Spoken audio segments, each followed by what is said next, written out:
Martial Peak 3313. Chang Mo layak menyandang gelar sebagai Kaisar Agung Sudo, tidak panik sedikit pun saat ia menahan kekuatan roh ilahinya dan mengisolasi bunga lian dari menyerap rasa ilahinya. Namun, pada saat itu, dari jantung bunga lian, cahaya pedang melintas dan menebas ke arahnya. Pada saat itu, Chang Mo benar-benar merasa terancam dan berteriak, harta karun Kaisar Roh Ilahi. Harta karun Kaisar Roh Ilahi yang sederhana tidak cukup untuk mengejutkannya. Dengan kultivasinya saat ini dan tahun-tahun hidupnya yang tak terhitung, hal-hal baik apa yang belum pernah dia lihat sebelumnya. Di dunia ini, kecuali beberapa hal yang dapat membangkitkan hatinya yang tamak, dia benar-benar tidak menaruh apapun di matanya. Yang mengejutkannya adalah bahwa Yang Kai sebenarnya menyembunyikan serangan harta karun Kaisar Roh Ilahi ini dalam teknik rahasia Roh Ilahi. Ada terlalu banyak hal yang terlibat dalam hal ini, dan dapat dikatakan bahwa serangan ini sangat mendalam. Bahkan jika seseorang mampu bertahan melawan teknik rahasia roh ilahi ini dan mencegah bunga lian mekar, apa yang tersembunyi di dalam benang sari bunga lian-lian adalah pukulan mematikan yang sebenarnya. Kultivasi roh ilahi anak laki-laki ini sebenarnya sangat mendalam. Bagaimana dia mengolahnya? Roh ilahi Kaisar Orde Kedua yang sepele sebenarnya lebih kuat daripada Kaisar Orde Ketiga biasa. Apa yang tersembunyi di dalam teknik rahasia kehidupan lian secara alami adalah pedang pemecah jiwa. Yang Kai tiba-tiba datang dengan ide untuk menggabungkan teknik rahasia kehidupan lian-lian dan pedang pemecah jiwa, dan hasilnya sangat bagus. Terperangkap lengah, roh ilahi Chang Mo diserang oleh pedang pemecah jiwa, menyebabkan pertahanan laut pengetahuannya bergoyang. Meskipun dia berhasil memblokirnya dengan kultivasinya yang dalam, penglihatannya menjadi gelap saat laut pengetahuannya terguncang. Yang Kai diam-diam meratap. Dia baru saja menggunakan teknik rahasia pukulan penghancur surga di Starfield belum lama ini, jadi kekuatan pedang pemecah jiwa tidak terlalu kuat. Kalau tidak, itu pasti bisa sedikit melukai Chang Mo, tetapi pada saat ini, yang dilakukannya hanyalah mengganggunya. Ini jelas merupakan musuh terkuat yang pernah dia hadapi dalam hidupnya. Bahkan jika itu hanya gangguan, itu sudah lebih dari cukup. Mengambil keuntungan dari saat Chang Mo sadar kembali, Yang Kai dan perwujudan sudah tiba di depannya. Yang Kai bertepuk tangan dan membentuk pedang bulan raksasa yang menebas ke arah dada Chang Mo. Perwujudan juga mengangkat tinjunya yang berduri dan menghantamkannya ke kepala Chang Mo. Kerja samanya dengan Yang Kai bisa dikatakan dekat. Bagaimanapun, perwujudan terbentuk dari gumpalan roh ilahi Yang Kai yang telah memasuki tubuh wayang batu, jadi ketika mereka bekerja bersama, mereka mengetahui niat satu sama lain hampir tanpa komunikasi. Tidak peduli seberapa kuat Chang Mo, jika dia benar-benar terkena pukulan pedang bulan dan perwujudan raksasa ini, bahkan jika dia tidak mati, dia akan terluka parah. Tetapi pada saat itu, Yang Kai tiba-tiba merasakan bahaya dan perasaan yang sangat tidak nyaman menyebar ke seluruh tubuhnya. Matanya melebar dan tanpa ragu, Yang Kai mundur dengan cepat. Perwujudan juga ingin mundur, tetapi tubuhnya sedikit lebih besar, jadi mundurnya relatif lebih lambat. Pada saat berikutnya, suara berderak terdengar dan lingkaran petir tiba-tiba mekar dengan Chang Mo sebagai pusatnya. Dalam sekejap, area dalam radius 1000 kaki berubah menjadi lautan petir. Ular petir yang tak terhitung jumlahnya memenuhi kekosongan dan untuk sesaat, itu seterang siang hari. Bilah bulan yang menebas ke arah dada Chang Mo terjerat oleh ular petir dan menghilang tanpa jejak bahkan sebelum bisa mendekat. Itu tidak bisa menyakitinya sama sekali. Perwujudan, yang belum sepenuhnya mundur, meraung terus-menerus saat dia tersengat listrik. Tubuhnya yang tingginya beberapa lusin kaki tertutup petir dan tubuhnya yang besar bergetar tanpa henti. Prinsip dunia petir. Yang Kai menyipitkan matanya, diam-diam merasa bermasalah.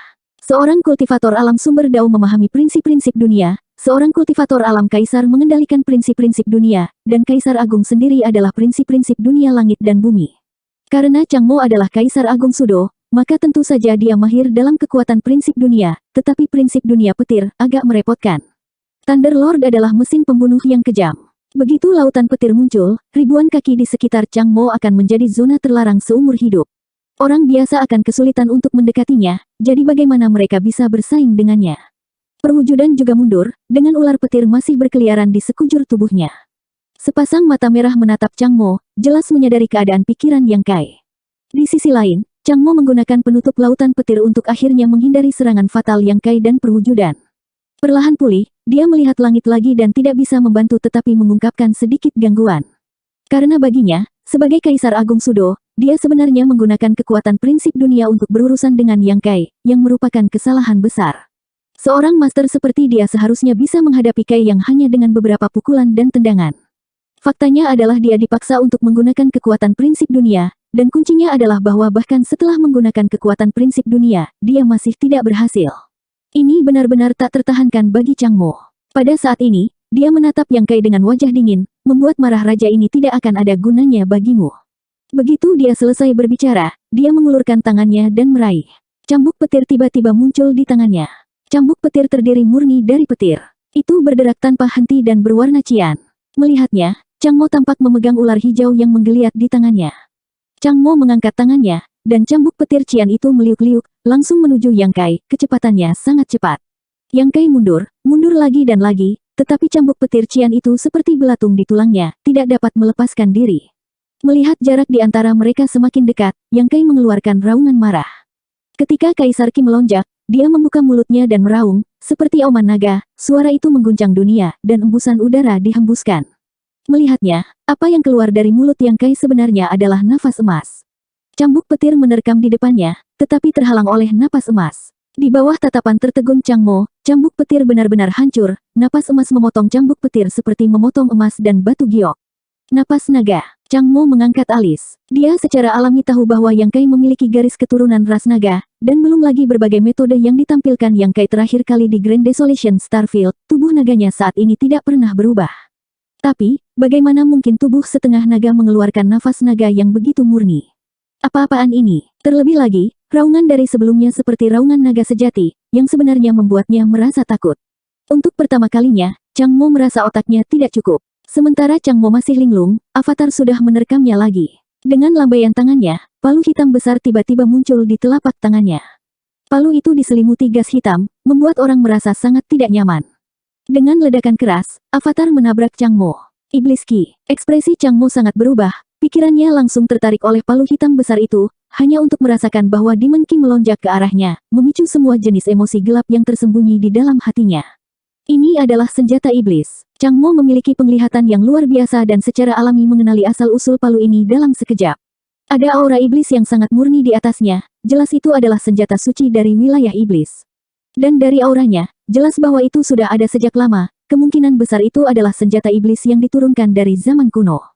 Dari mana si Huo ini mendapatkan senjata iblis ini?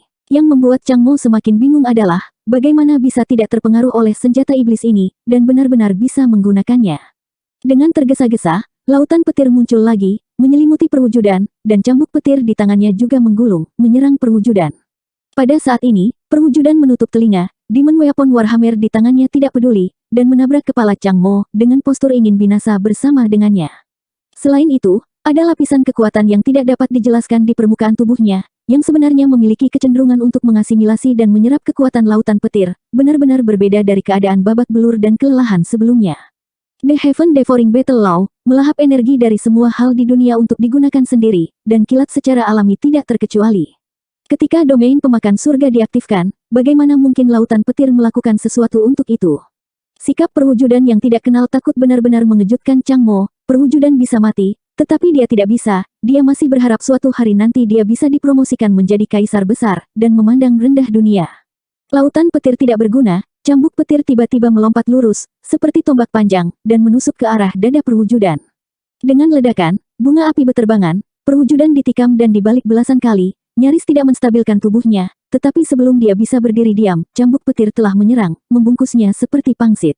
Wajah Chang Mo dingin, tangannya membentuk segel, cambuk petir tiba-tiba memancarkan cahaya terang, kekuatan petir meningkat pesat, seolah ingin menyetrum perwujudan sampai mati di tempat.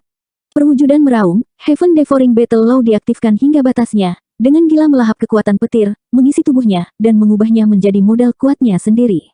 Pada saat yang sama, raungan rendah terdengar, bentuk naga. Ketika raungan naga bernada tinggi terdengar, tubuh Yang Kai setinggi 3 zang naik dengan mantap, dan di bawah tatapan tertegun Tang Seng dan yang lainnya, dalam sekejap mata, dia berubah menjadi monster setinggi 300 zang. Kepala monster raksasa itu mencapai langit, kakinya menginjak tanah, ada tanduk naga di kepalanya, dan ada ekor naga emas di belakang punggungnya. Tangannya telah benar-benar berubah menjadi cakar naga, dan napas yang dia hembuskan dari lubang hidungnya terlihat dengan mata telanjang, seolah-olah itu bisa menggerakkan angin dan awan. Gunung yang menjulang tinggi, Tang Seng dan yang lainnya semua melahirkan perasaan yang sangat tidak nyata, menatap Yang Kai yang berubah, tekanan yang tak terbayangkan menekan hati mereka, membuat mereka sulit bernapas. Niat pertempuran di wajah Qi Gui telah menghilang, hanya rasa kehilangan dan kepahitan yang kuat.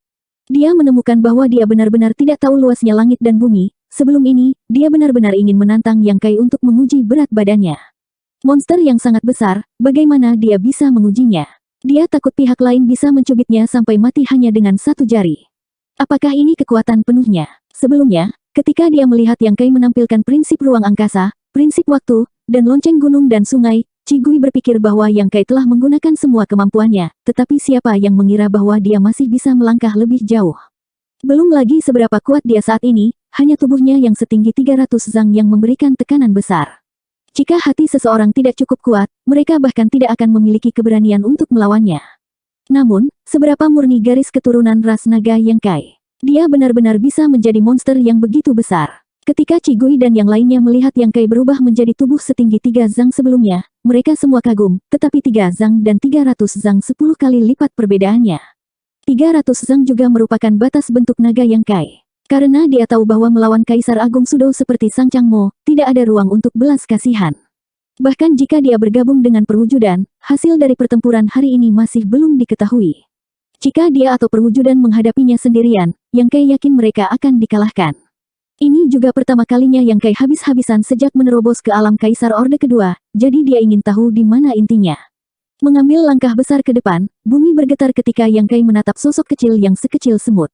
Setelah beberapa langkah, dia melangkah ke laut guntur yang tak terbatas, guntur dan kilat yang hebat berderak di sekujur tubuhnya, tetapi Yang Kai tampaknya tidak merasakannya sama sekali.